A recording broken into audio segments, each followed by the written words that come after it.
Good evening and welcome back to the Team 7 podcast. It's been a minute, hasn't it, gentlemen? It's been a minute. Finally back. I'm excited. Stay quiet. I'm excited. Dude, I'm so stoked. We're all excited. We've had a big arc to finish here.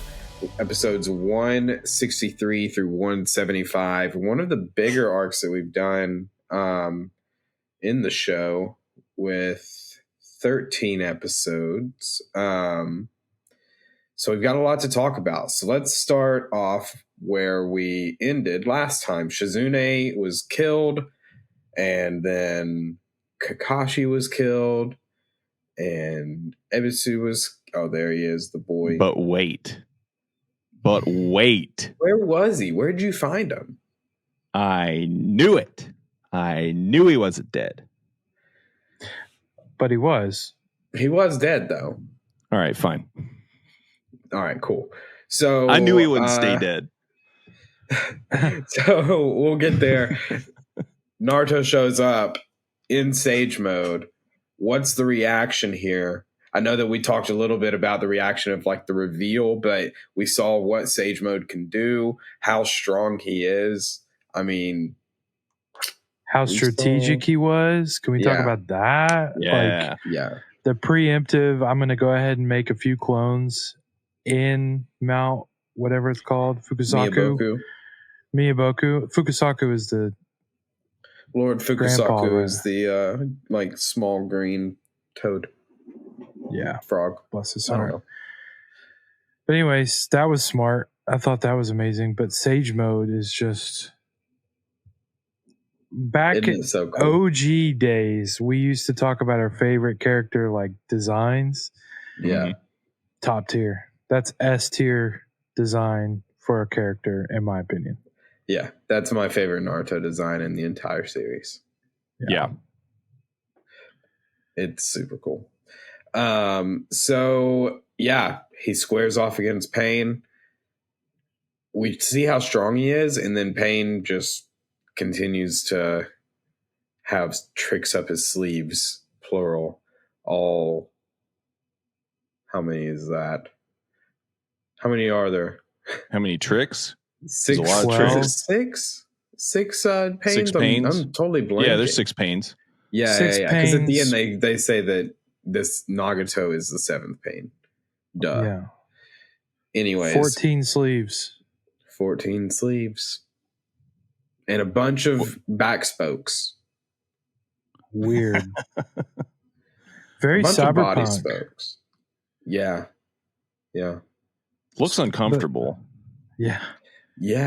And No his wonder he's in back, like pain. the way they, of course, the way they drew it, like it's so like protruding in the out the Well, back. Here's the like- deal, though. And then the third pain was these MFers right here. Oh my god. I will say, though, the symbolism between that reveal and Jiraiya's death had to be planned. Like how he got so many knives in the back or swords in the back. Like, it's almost like I'm going to give you a taste of what I'm dealing with. Which is crazy. Dang, I never would have made that connection. That's gnarly. So, along the way in the fight with Pain, Naruto gets some spokes sent through him. Can't speak. And then Hinata. Let's talk about that. Hinata, a little baddie. Yo. I mean, you're not Mixtape's wrong, dropping though. soon. Yeah. Hinata showed up in a new light. Had a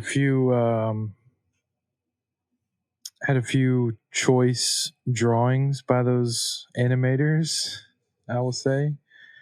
But overall, I mean, I love that she's finally like stepping up and like speaking her mind. Yeah. Professed Were her you guys- love, which was bold. Yeah. I mean, Sure. were you not moved by that? Absolutely. I was. Yeah. It was I crazy. ship it them. I Right. ship it them. That makes me nauseous. All right, podcast is over. Pack it up. It's over. Pack it up. Yeah, that was one of my worst ones. But I will say, I was very appreciative of that. Like the backstory of like, her and Naruto kind of being connected from the beginning.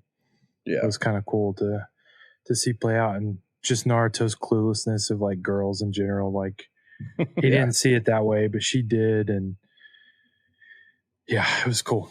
Yeah. I love that she's saying something other than Naruto, like in her head or under her breath. It's kind of nice. Yeah, it is nice to see that character development from a single word or whisper. A single lady. Sacrificing her life. A single lady. Yeah. And I thought that the show going silent whenever Hinata hits the ground, from like you are watching from Naruto's point of view. I'm about to sneeze. Oh my gosh. I cannot. I'm dealing with a cold right now. Anyways, I thought that was really nice, the show like going silent. You're watching from Naruto's point of view, and then like the next thing you know, he's like going like ballistic. And it makes it very powerful that you hear the scream like the first time. Like that's the first audio you hear after like a good amount of time. It's just like silent. And then we get some really cool development stuff in the next few episodes. Like, can I just say real quick, some stuff we've been waiting for a long time. And what were you true? I just wanted to hit on the silent thing because I feel like that happens in like war movies, and for it to happen here, it's like, dude, we're at freaking war right now. Yeah. Like that's how serious it is. Yeah, so I completely very agree. Effective.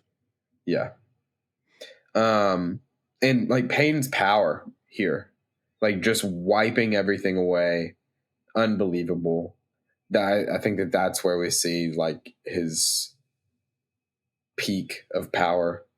I mean, even like what's her name, Lady Angel, Conan. She even says like, "Oh my God, if he's doing this, then it means that he's like basically gonna die from shortening his life so much." Right. Yeah, but crazy to see. Then Naruto gets sucked up to the little mini moon that Pain is making, and we saw 9 tails go up to 8 tails, even 9 tails at one point, where it's like creating the body, and it's like the muscular, like body. You know what I'm talking about? That scene. Yeah, so gross. But did you guys have anything that you wanted to add here before we get to the 4th Hokage? Because that is pretty big. Yeah, I have a question from the beginning of the series, like this batch, about Tsunade, because where we left off was I was kind of confused with the destruction. Like it looked like from the wide angle that it looked, not as devastating as obviously it was that we've seen. It definitely set in, and like seeing it in the ground of like different people helping different people, and like the scale of destruction compared to their bodies was just honestly devastating, more so than just seeing that crater from the beginning.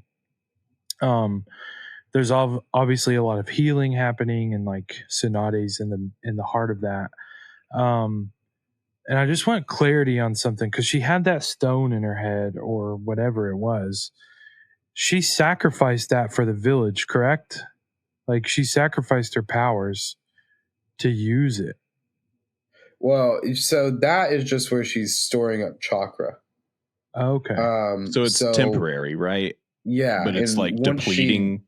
Once she uses it, it goes away. But once she's like healed again and like able to dedicate like storing chakra to there for like a period of time, it'll come back.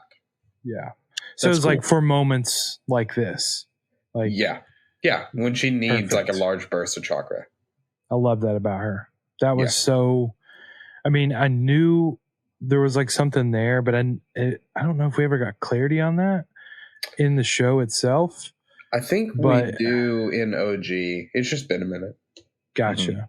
But yeah, it was cool to see like her stepping up to be the Hokage. When you said fourth Hokage, it made me think of that. Like she has a very unique role in that seat, which is very timely for this moment, which is awesome. Yeah, no, I completely agree. She's great. And even when we see at the end of the batch with like, they're talking about, they're going through like the scenes where the ninja are talking about Naruto and Tsunade is chosen as the Hokage, and they're like, well, it's all thanks to Jiraiya and Naruto. That was like somehow new to me again. I was like, oh, like I forgot that was a part of this little montage that was like well known that they were a part of like getting Tsunade to come to the village. Oh, right. Yeah. And the fight with Orochimaru, all that. That's like kind of odd to me that's like public knowledge in the village. For whatever reason, it felt like a bit out of place. Not that it's wrong. I just kind of forgot. Yeah, I'm excited to talk about that because there's a lot towards the end of this batch that is going to be super rewarding for everything we've talked about so far. And those little details are, I don't know, just they mean a ton to me. So yeah, I'm excited to dive in. It's payoff for like, you know, we're at 175 episodes in Shippuden plus. I mean, if you call it all of them, it's 220. I can't remember how many for canon, but I mean, if you're looking at 220 and 175, like we're at 300 episodes in, 400, bad math. That's a lot of time spent with characters, like a lot. So to that little payoff stuff, it feels, it's noticeable even in times like this, just because we have spent so much time with them. So like I brought up a minute ago, the fourth Hokage, we got confirmation that he was Naruto's father prior to this, but this is the time that Naruto finds out. And it's emotional, especially as like someone that like you feel for Naruto whenever he's alone. And he has had it thrown in his face by Sasuke that like, hey, you don't even know what it's like to even have a family. So Naruto experiencing this for the first time at 16, like it's emotional. Yeah. And honestly, it's done the best way possible. Like I can't imagine that scene being done any better. Because there's so many emotions tied into like 45 seconds of conversation. Well, it's probably longer than that, but you get what I'm saying. Like compared to the show itself, like this feels like a finite moment.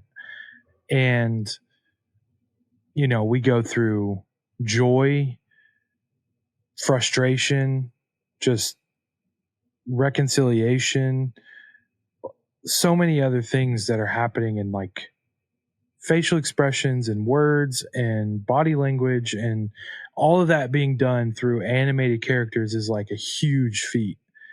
And I loved every minute of this moment for sure.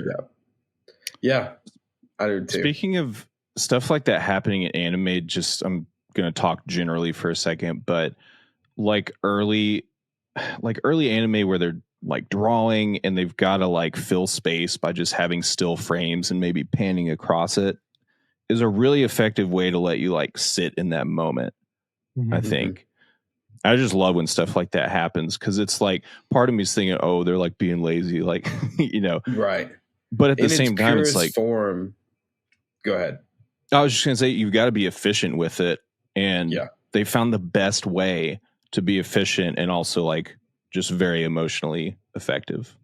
Yeah, I was gonna say kind of the same thing. Like in its purest form, it's utilized as a way to like help tell the story. In like its worst form, it's just like making you watch like nothing for as long as possible so that you just keep watching over and over again. But yeah, I personally like, and I think I've said this on this podcast before, that's just like not enough of a like deterrent for me. Like I get that by and large, it's like, yes, it kind of feels lazy, but also considering how much work it is just to like produce one of these episodes is like, I get it. Or as much as I can get it, I'm like, whatever. And it's just, there's a certain charm to it now because it doesn't happen as much anymore. Just because it's easier to animate, as opposed to, 2002 or whatever. This is probably 2000. I think it was 2010 whenever these episodes were coming out. So, times are a little different now, but I mean, that's 14 years of technology that, like, right. It's going to be easier for sure. Yeah. So, like I said, there's some charm to it or whatever, but I don't really ever mind it until it's just like overbearing. Like it deters from the story just because it's so much. It also didn't feel like out of place here because there wasn't a ton of movement anyways. Like if it's in the middle of a fight scene, I'm like, why aren't you fighting? Mm-hmm. Like you're standing there, like so many things could happen. But you also have to understand in these shows, like it's kind of the equivalent to like a Shakespearean like soliloquy. Like it's like in their head. It's not actually like real time. Like they're like thinking about this stuff. And it's like those thoughts that race through your mind, this is just spread out and like talked about. And anime doesn't work if you don't have that. If you don't have that ability, anime does not work for you because you're like, how am I watching one fight scene that takes 5 minutes and it's 14 episodes? And it's like, well, I mean, there's so much like discussion, like just from inner monologue or people talk back and forth to give like backstory or whatever, and it's like, that doesn't live in reality. But if you don't have that ability to kind of like shut that off and like take it as like I'm gaining information so that I'm just not watching a 1.5-minute fight scene and then I'm like, what happened and why did it happen? Exactly. That's I think a completely necessary part to enjoying anime. And if you haven't, anime has a death grip on you. Sure. Because because the payoff, like you start something so long ago and then you get all these little points in time through the character's life, giving you a ton of just bond with the character, with multiple characters at this point. Think about like all the characters that we know and all the characters that we like have like quote unquote feelings for because we have spent time with them. Except for basically like Tintin. Sure. Who's and not even just like time though. Like I think that's why anime and the fan base of anime is looked at so differently. Like they're cartoons. Get past that, whatever. Different medias for everybody. Like you watch Family Guy, I'm sure, whatever. Move on. But with anime specifically, because of these nuances, like what I was saying about you're in their head, like listening to their thoughts. Like it's not like some of these things are actual conversations, just like in a real fight, you're like, there's two guys in the over, like, what's going on? Why are they fighting? And they're like explaining that. And that is just the scene in an anime, right? Like are you laughing at the bubbles? Yeah. Yes. Sorry. Because they're just in the video now. Honestly, just leave all this. Absolutely. But what I'm trying to say is the reason I feel like anime characters are so loved is not even just the time put in with them. It's like you're in their head. Like you're actually being that character for episodes. Yeah. Like you're hearing their inner monologue that other shows just can't do without feeling weird. Yeah, you that in live action and it's played out and feels weird. Like you don't really do that sort of narration anymore. Like in mediums or in media, like movies or TV shows. Like I just feel like it's few and far between. It used to happen a lot more, and I think that storytelling is like gotten better in live action, but it's also gotten better in anime, and this is a part that they have like taken advantage of because it works, just like you're saying, works so well for animation as opposed to live action. Yeah. I've never thought about how that's Shakespearean, like you were saying, Zach, like the inner monologue thing. It's like taking it. I don't remember when Shakespeare was alive, but it's taking it so far back to like the first really good or like early really good storytelling, you know, or that was probably an evolution from what came before or whatever. Yeah, because if you read like Hamlet or Romeo and Juliet, there are paragraphs of, and they actually like annotate it, soliloquy, because it's not meant to be real time. It's meant to be a thought that they're having in their head that you're able to like immerse yourself into this character and realize why. Yeah. And see the inner workings of that decision or fill in the blank, which is just so well done in anime. And it's just hard to do other places. And going back to Family Guy, it's similar to Peter saying, you know, that's kind of like this. And then it's like a cutscene to that actually happening. You know, that's like Family Guy 101 is he makes a joke and then you see it actually happen. It's like, oh, that makes sense. And if he just said it, it would be like, that was weird to say. But if you see it, it's like, that's hilarious. Yeah. It's the same thing. It's just not, you know, you get what I'm saying. Yeah. So speaking of things being like inner monologues versus, you know, happening in real time or whatever. So he's talking to the fourth Hokage inside inside his kind of chakra palace, or like, what do we call that? Is there a specific name that you would give that, Logan? No, I don't know. I would say chakra palace is up there. I was thinking mind palace. Like everybody does have a chakra palace, and accessing it is extremely hard. Wait, is that real? No, I don't know what I would call that. I guess I would call that just his like subconscious, maybe. Yeah, but like mind palace, right? Yeah. No. I like chakra palace 10 times better than mind palace. Okay. I'm over here chuckling because I feel like the biggest idiot in the world. Why?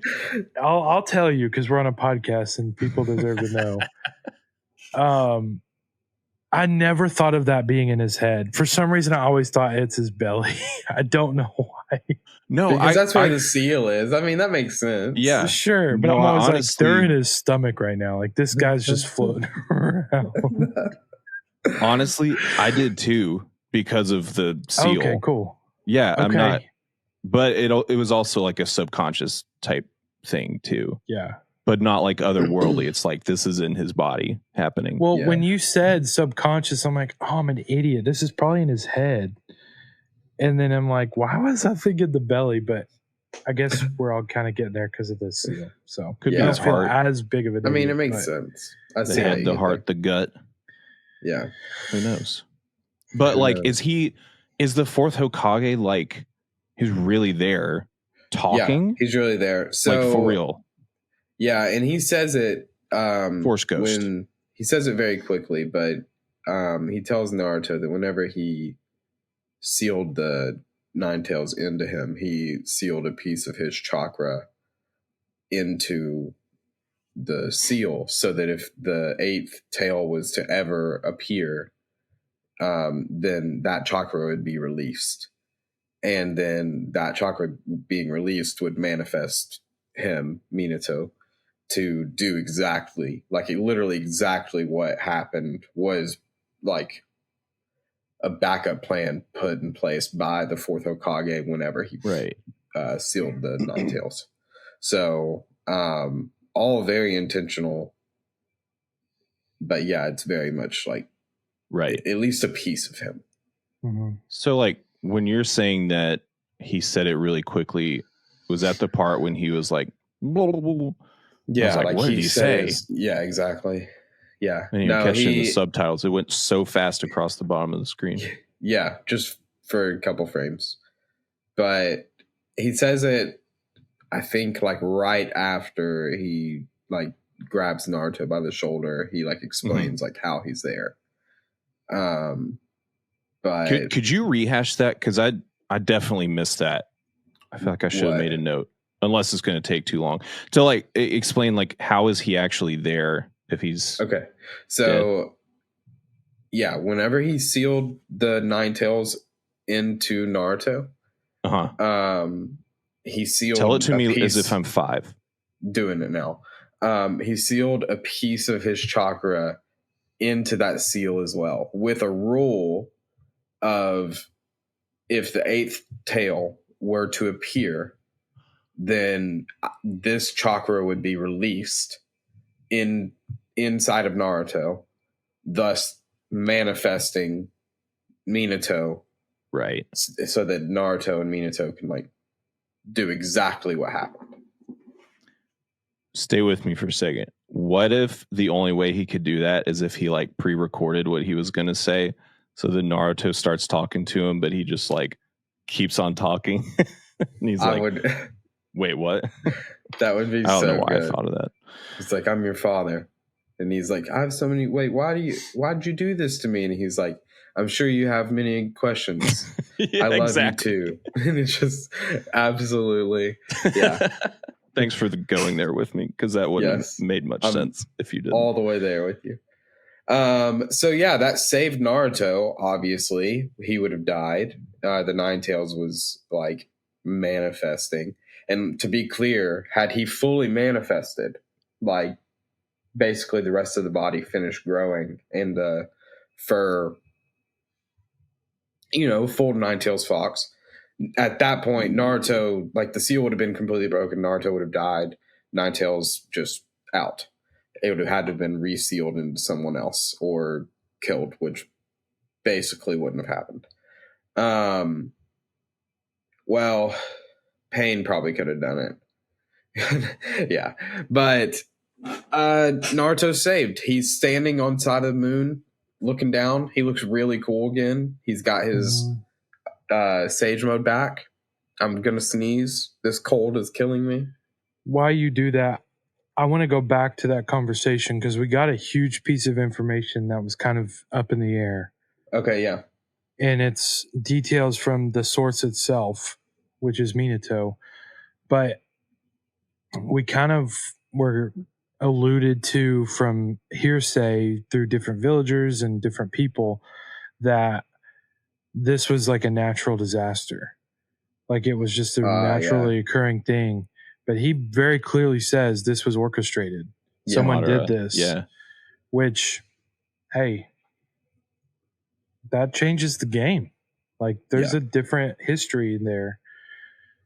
Even from the like understanding in the first couple episodes of what the fox was. Yeah. So, I think that that knowledge that Naruto now has of that event is important going forward, because now we're kind of left in like what's next at the end of this batch, which is fine. The show has like 20 something or 30 something filler episodes after this before we pick up again, so it's a big jump before they really establish like kind of what's next. But without giving away really anything, like that is pertinent information. And I'm glad you brought that up, because that's something that like no one knows besides the 4th Hokage until he was able to tell Naruto. Yeah. The other big payoff from this conversation, and then we can move on, is the idea that like Naruto believes in himself so much, right? And I feel like that's a coping mechanism because he's never been told that by anyone directly. Maybe through actions of Kakashi and Iruka Sensei and Jiraiya, and maybe even Lord Fukusaku. Mm-hmm. But I don't know that anyone's ever told him that. But hearing Minato say that directly in this show, in this dialogue, was payoff in and of itself. To hear him finally be told, hey, I know you can do this. I believe in you, and I believe that you're able to make this happen. And I could just, again, that goes back to the emotions, but what a scene. It's emotional for sure. Yeah. Well, and I'm sure that's going to be huge because once we figure out, and once Naruto figures out like whatever's next, like who's the next big bad, I mean, it's Madara. Here's the thing. I don't know if it is. We don't have to do predictions right now, but like, I don't really know. I'm assuming it is, but I don't know. He has a weird vibe about him that doesn't actually strike me at the moment as big bad villain necessarily. Except for the fact that, I mean, he did this, but it seems like he's lived so long that I don't know. I don't know what I think. Maybe. We'll see. Well, to finish up this story arc, Naruto goes to meet Pain. They go over the origin of Pain and how everything led up to where they're at there. Do you empathize? Do you... What is your reaction here?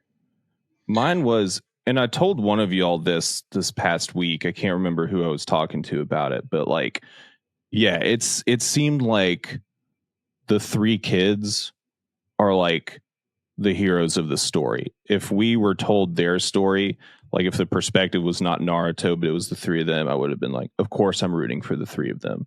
They've been through hell and they deserve to bring justice to the world. Like I back them 100%. But since we've seen Naruto and we know Naruto's story and everything, but it's just a very similar story. Oh yeah, tons of parallels between the two of them, and the three of them. Tons of parallels there too. Right. Not 1-to-1, but definitely there. And by the way, we'll come back and talk about the 2 filler episodes. Did you guys both watch those? Mm-hmm. They're all right. I just wanted you guys to watch something that wasn't like in the middle of the most serious arc that we've had to date. That's why I hated it. I can't imagine. The dumbest things. Oh, guys, new episode of Naruto's out at the end of it. What the hell is this? What are you doing, guys? Yeah. But Guy specifically. What are you doing, Guy?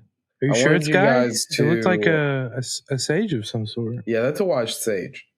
I just wanted you guys to know that Pain. In the middle of this arc, I wanted you to know Pain. Felt it.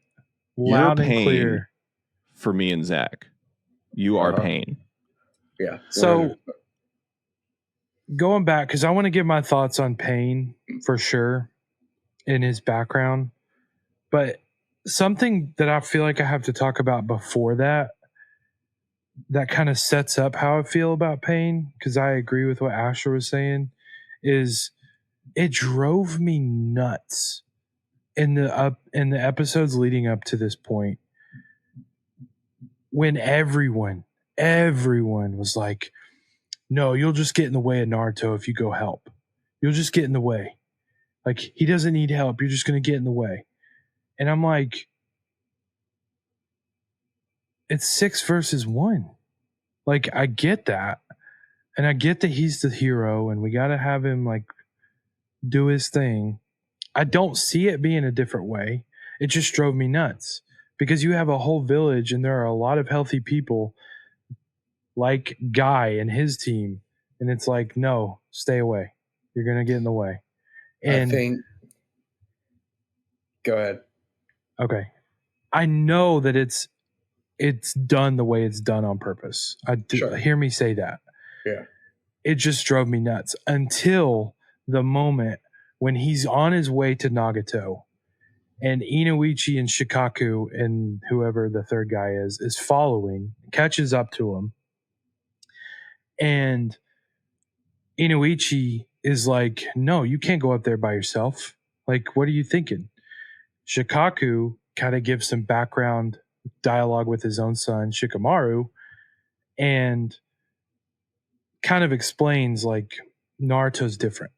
He's just different. He's built different. He has a different background. Everything about him is different. He's a leader. He's going to be something. And then when Naruto explains, I've got to do this on my own, it clicked for me, because if Inuichi and Shikaku went up there, it would be an instant fight. It would be an instant, let's get this on. And Naruto went up there and said, I want to talk. I hate you. I don't like you at all. I want to kill you, but I want to talk. I got to know. I got to hear your story. Yeah. Just like you wanted to hear my response, I want to hear your response. Like, what caused you to come to this conclusion that this is what you're going to do to my people? And seeing the pain, the actual pain of birthing this character was honestly, in any cinematic thing that I've watched, was probably the most moving piece of anything I've watched in a long time. Yeah. Because you saw the just utter destruction of someone's soul. Like, taken from a child who lost his parents through all these pieces of just unfortunate event after an unfortunate event and hateful events. Like, not even just, dang, the wrong place, wrong time. Like, just absolutely insanity. That is war, right? We talked about war in the last episode too. But yeah, what Asher was saying of like the perspective that they have from their background, if that was the main character of the show, you would want him to be able to finish off the Leaf, because the Leaf is the bad guys. Yeah. Yeah. And yeah. And it's that like the Hanzo and Donzo thing, like we just want to stay in power. Like that kind of, that's like the worst kind of villain. I mean, a good villain, but the worst kind of person to me, who's like screw these kids because I'm going to continue being in this position of leadership. And even like conspiracy of you're trying to take over. Yeah. Sorry, we just talked over each other. But no, you're fine. I didn't mean to do that. But yeah, it was like the conspiracy that they were trying to take over some way. And it's like, no, that's not what we're here to do, you know? Right. So if the question is, do you relate to pain or do you empathize? 1,000,000%. And I think that's the goal. You know what the worst part was for me? What? Chibi. You remember Chibi? Chibi? I don't know how do you say his name. The dog. Yeah, Chibi. Awful. I was like, okay, you can endure a lot of just death in your life, but man, not man's best friend. Not man's best rough. friend. Dude. In the words of a dog, that was rough. Man, that's so true. I know that's kind of undercutting how sad I actually am about the death of the dog, but it was awful. I mean, and there was like details. I am devastated. Yeah. But I mean, there were like small details in that story of they're not out to be like the biggest villains, the rulers of the world. Like that was shown to me through caring for Chibi, for returning a lot of the food that they stole whenever they were moving on, because they didn't need it. Those people need it again. Like it was just, we got to do what we got to do because to survive. But if we're leaving, like we're not going to let it go to waste. Like to have it back, sell it, do your thing. Sorry, we stole. You know, that to me doesn't show pure evil. You know, right. It just shows like a bad scenario, a bad circumstance that they're just trying to get through. Yeah, because that's the truth. That's because they're not evil. The way where they, and you see that with Naruto's talk no jutsu for 3 episodes. Not in a bad way, but that's just it spans 3 episodes to tell those stories. Could I just say real quick that Yahiko like running himself onto Nagato's blade is one of those things where like I see it happen. I'm like, God, that's awful. But for this and in this scenario, and I think the writers and the animators and everything were setting me up for this. I actually thought that scenario out in real life, which I don't recommend doing. And I was like, can you imagine like your best friend just right next to you dying because of that and thinking like this is the way it's got to be? And I was like, oh, well, it's selfless. So awful. Like, yeah, he knew Nagato couldn't do it. Yeah, he knew he wanted them to keep going. He knew Nagato could probably carry on the mission, but couldn't kill his best friend, especially with the history that he's been through. Yeah. Didn't want Conan to die. And it's like, okay, if this is my contribution to changing the outcome of this, I'm going to sacrifice myself so that they can keep going. And that to me also doesn't say pure evil, Yeah. Yeah. Yeah. I mean, I think that everything we see by the time that Naruto meets Pain is just small little grains of sand piled up to equal that. Because they're not the bad guys. Like they are now, but like they weren't bred to be evil. They just they had extremely hard lives. And some terrible things happened to them. So I mean, I get how they get there. And I think that they do a great job of humanizing them, and especially humanizing them. Like, think about like the terrible things they did to all the Jinchuriki. And and then we're like empathizing with them. We're like, well, wait a minute. Sure. And I think that that's just, great storytelling to give context and pull on our heartstrings a little bit. But if you don't have that, his sacrifice means nothing and makes no sense.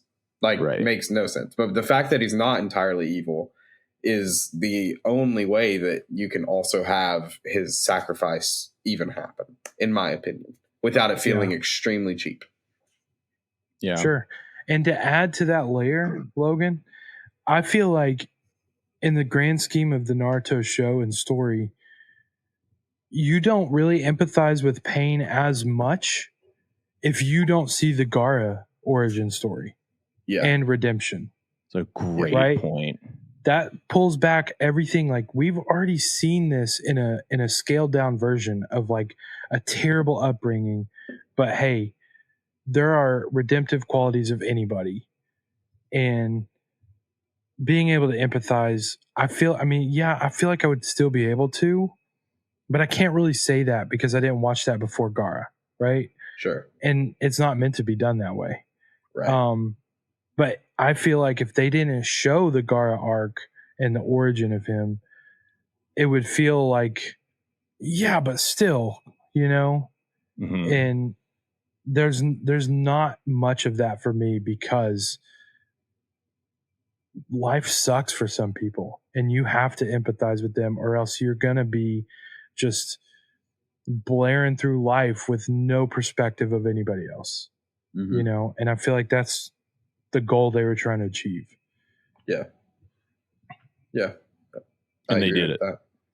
Yeah, they did. Well, Nagato sacrifices himself, brings out the big jolly boy that opens his mouth 18 miles wide, or tall, I guess, and then shoots out a bunch of green arrows at everybody. The jolly boy. The way that 175 opens with Kakashi. He does have a nice smile. I know. It's just, is that his actual title? No, I just made it up. I know. Of course not. That'd be funny though. Jolly Hold boy. on, let me summon Jolly Guy. Yes. But I like the opening that we see with Kakashi speaking with his dad. That's the first time we see the White Fang, right? Well, like, yeah, that's the first time that we've seen anything In besides like the present form. flashback. Yeah. Yeah, like we saw the flashback of him, like how he died and whatnot. So yeah, that was cool. I love that. I don't know. Sometimes those like teacher characters can feel so completed already that they just are that way, like throughout any series, whatever series. It's really nice to see Kakashi get like character development. Not that they neglect him at all, but it's just nice to be able to bond with him as a character that's like continuing to grow instead of somebody who's like already like done. So on that note, for those listening, Guy Sensei is one that I feel like we're not. I want character development. I don't think we're going to get it, and you don't have to tell me. But he's just like, here's Guy, and this is what we get for like the duration of our time with him. Yeah. I don't know, man. I feel opposite of that. Yeah? I'd be really excited to. Here's the reason why. We're halfway through. Yeah. Right? Like, there's time. There's tons of time. And he's not around a lot right now, but I really feel like he's about to be. I just do. Like, he's too good of a character to neglect. Yeah. We will see. We will. So, Naruto gets 175 is just a tearjerker the whole way through. If you do not, if either of you watched 175, Hero of the Hidden Leaf, and didn't at least get a little choked up there at the end, then we might as well end the podcast. Because I cry all the time watching this show. Like, I don't understand. This is just a normal episode for me. I don't understand how you don't. But to see that amount of payoff and even like joy in Aruka's eyes, who is kind of that character who's a little more like completed and doesn't get a lot of development. And that's just what he has to service in the show. I still think he's going to die. I don't want him to. We'll see. But it's still just so like rewarding and nice and just warm. Because Naruto says it all through OG, and you're like that's a great question. So watching whenever we first started, and you hear Naruto say like, "I will make everyone respect me," and now it's almost like you're lulled into it. Here we are at 175 through Shippuden, and everybody does love and respect him, and it doesn't feel like a big like blast, boom, everybody now does it. It's not manipulation either. No, it was genuine. That's like, dude, this 175 it has the feeling within it that I like can't grasp and give to someone whenever I want them to be into anime. And there's so much investment to feel the things you should feel at 175 to be able to like just do this and then you can get it. It's a huge commitment to get it. So now that we're here, is it worth it? I mean, I think that I could answer this question for you guys, but did you think you would feel this way? Do you think that you would feel as strongly as you do, or did you anticipate it? What has been your biggest takeaways from this kind of being your all's first like big deep dive into anime? I figured these moments would happen just because Full Metal has similar moments, but it's on like a shorter. You've definitely had more exposure to more exposure to anime than this being your first one for sure. Sure. But I mean, this is on such a long timeline that it's like when this happens, it's a little more powerful emotionally, I think. Yeah. Just because there's so much payoff and there's so much like there's callbacks without them having to be like, oh, do you remember that? It's just like, oh shoot, in OG, you know. Yeah.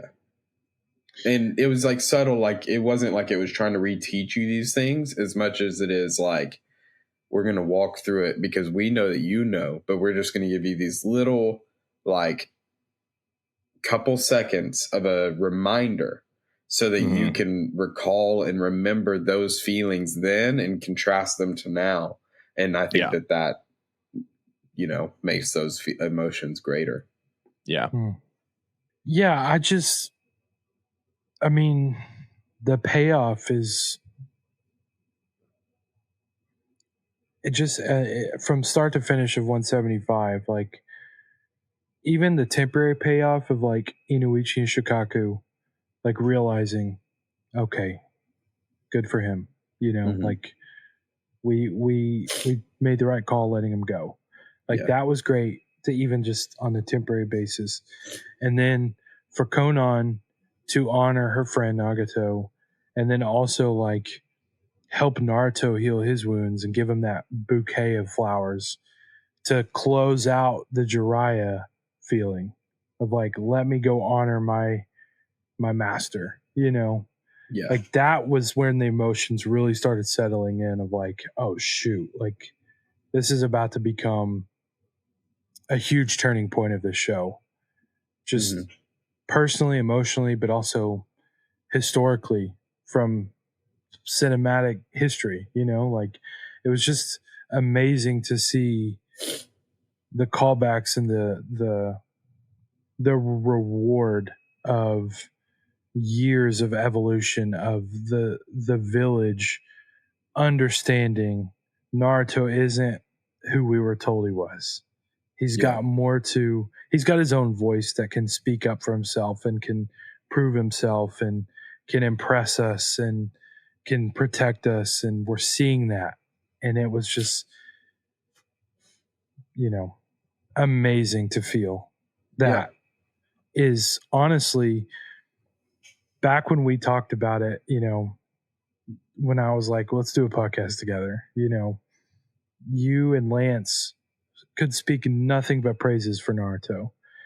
And it's moments like this where I'm like, yeah, this is a special story that we're blessed to be able to like walk through together. And this moment of like reconciliation, praise, and just honestly the village becoming unified with the hope that our hero right now could make a change in the future that has not been seen before. Yeah. Right? Like there's hope. It's not just thanks Naruto for figuring this out and like reviving my mom or brother or whoever. It's like it's more than that. It's we've got someone in our village who actually can like do something different. Yeah. And that to me was huge. Yeah. And I think it was Kakashi who said that. Yeah. Like out of everybody. Because like think about like the stacks of like throughout the show we've been taught like these different ranks of people and how low on the totem pole Naruto started. And now he is the go-to guy for all the village. It's not he was well suited for pain. It was, if anything, he wasn't, because he had to find a workaround for his sage jutsu. But he's that call guy because he's the strongest and it's undisputed. Like it's not even close. He's first and second's not close. Which is, again, it feels like we got lulled there. It feels like, how did we get to a spot where now Naruto's the guy? Because it feels like that was impossible for so long. That's just never. And the theme of what you're trying to like convey is that it's not about power.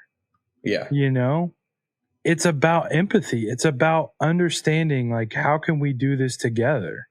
Yeah. And if you're talking that, then yeah, he's the strongest. Like he's top guy. And that is the payoff. I would say also physically, like his strength is also greatest. Sure. It's not close. But having both of those together is like, oh yeah, that's amazing. why it's named Naruto. It's not named the Hidden Leaf Village. It's not named True Konoha. It's named Naruto because he is the change that this cycle of war needs to have intercede and like change for good. Yeah. And he's also fearless because if you think of people who are kind of thirsty for power, I'm like going back to Hanzo and Danzo a lot here, but like they're afraid of not being in that position anymore. And Naruto's like, that's like not even on his radar that he, needs a position of power to, I mean, I guess a little bit because he wants to be Hokage, but for pure reasons instead of just he doesn't want to have everyone's respect in the village out of fear. He wants to have respect in the village out of being the strongest ninja and being the most respected. Sure. But I will say the theme from Naruto from the beginning is he's going to be Hokage. And it's like, cool, man. Like, we'll see it someday, maybe. But until now, it's like, yeah, you're going to be Hokage. Like, there's no doubt. That was what I got from that. I got a ton of stuff, but that was like, for sure. Okay, yeah, it's sealed. Yeah. Just do your thing. You're getting there. And that's so cool to like have that feeling of like, I'm rooting for him even more. Character. Exactly. And the name that you just mentioned too, which is kind of a little sidetrack, like having that personal intel from Nagato himself about Danzo and like that turning point for him, it's like some like what's next? Like that could be a piece of it. Like you've got someone in your own village who is not only working for your village, like what's going on here? So, well, anything else with 175 before I start talking about what is next? I just think romantically, there's going to be a little competition now. I think what Ino said at the very end, that was like the last note I made. She said she could fall for him. And I'm like, is that going to make Sakura going to be like, oh, no, you're not, because we have this rivalry. And then is Hinata going to be like, get to stepping? I don't know. Hinata kind of has him on lock. Think so? And then there's the Ichiraku girl. Non-factor, in my opinion. No, Ichiraku girl is first and foremost in Naruto's heart. Has to be. Has to be. Well, we'll see. We'll see. Ino makes some comments sometimes. But if there's nothing else, I would like to talk about the next batch of episodes. Okay.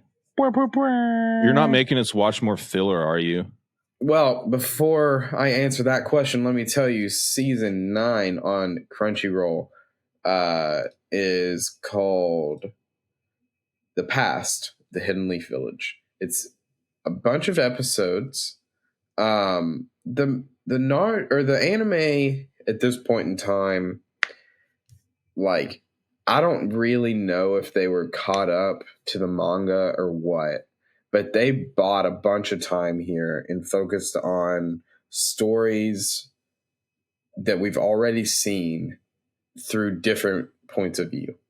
So these filler arcs aren't canon, but they take place and are based around canon events. And it basically just gives you perspective of like, so this is what Gaara was seeing at this time. Oh, this is and what he was thinking. Oh, this is what Lee or Sakura or Neji, whatever. So there's some filler in here that's like not bad. We're not gonna watch it. We're not gonna cover it. But if you guys want to watch it, it's some of the better filler. but it's not like a single arc as much as it is like just stories to give different perspectives. So as far as filler goes, it's really not bad. But like I said, we're not going to cover it. So what will be next will be episode 197. So we went from 75 to 97. And do you guys want to know the episode name for 197? Yes, please. The Sixth Hokage, Danzo. That's the title? That is the title. So I don't feel bad telling you that. Actually, I'm happy I'm telling you that because it will spur you to watch it. I'm going to watch it tonight. Oh. Yeah, so that's episode 197. We're going to go 197 through 205. So that is 9 episodes. We're going to get through this next arc in 2 parts again. It's kind of feeling like a good pacing. The pain arc is obviously a lot longer than most of them will be. But 2 episodes kind of feels like a good cadence. So we're going to keep that rolling for a while. So episodes 197 through 205. And just a little preview. We're going to get our setup for what's next in this next batch. We'll get some answers on that. It obviously is not the answers of like, here's what to expect for the rest of the show, but it does kind of immediately answer like, here's what we're doing. And it's not so much of just wandering around being ninja. Naruto's too big of a character now to just be catching cats. So it's all pretty important stuff from here on out. So yeah, episode 197. Any last notes, snide remarks, anything you want to make mention of before we depart? I got nothing. Yeah, this was I've got something rewarding in and of itself to be able to get back in the recording booth. Oh wow. Well, this pack opening is dedicated to anyone but Zach after that. For all the dogs out there. Gotcha, bitch. All right. I hope my quality is good enough for this. Suigetsu, can you all see this? Yep. I see well enough. Yeah, well enough. Kiba. Okay. Ooh, Hinata. That's a new one I haven't seen. Hinata, a little Different baddie. pose. Baddie, baddie, bad. That's the big guy from the Sound Ninja 4. She a little boo thing. And then this is new. This is a special AR card. This is Hedon. Hedon. Lance With would the like scythe, that. with the big old sword. Bleh. With the scythe, boy. I've got 2 more right here next to me. Do you want me to continue to open them, or are we good right here? Let's do more. Always do more. More. All right, let's see. Ooh, crisp. Wow. Konkuro. Cool. Puppet boy. OG Naruto Shikamaru. Cool. OG Naruto with curse mark.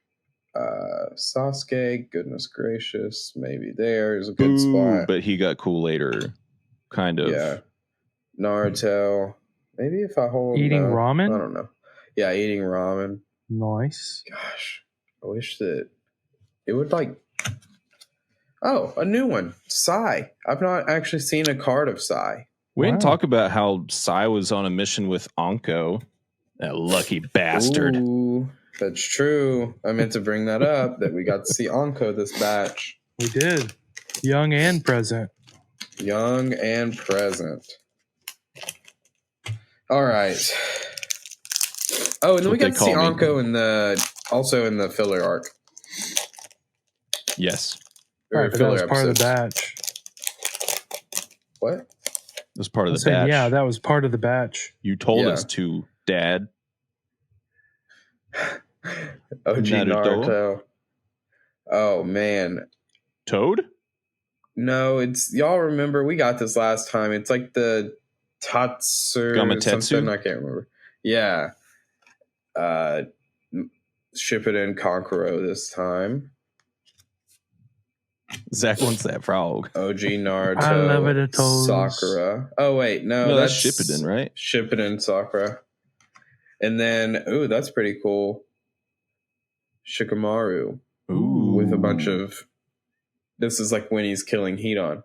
So that matches our Hedon That's card awesome. pretty well. That is cool. That is a really cool card. Wow. If you want any of these cards, they're going to be on our shop. We don't have a shop, but you could probably just ask me for them and I'll give them to you. Alrighty. If you want to ship me any Naruto merchandise, my address is. I'm just kidding. You need a P.O. box. Get a P.O. box. Yeah. Yeah. Oh, and we didn't actually make any mention of Lore Master this episode. So, hello, Lore Master. If you made it this far, leave us a comment. Kirby. I'm very excited to see what he says about these because this is rich. Yeah, like rich in lore. Rich. Oh boy. All right, so episodes 197 through 205 will be the next one, and once we record next time, I will tell you the arc name. Yes, sir. I hate you, Asher. All right, over and out. It makes 3 of us.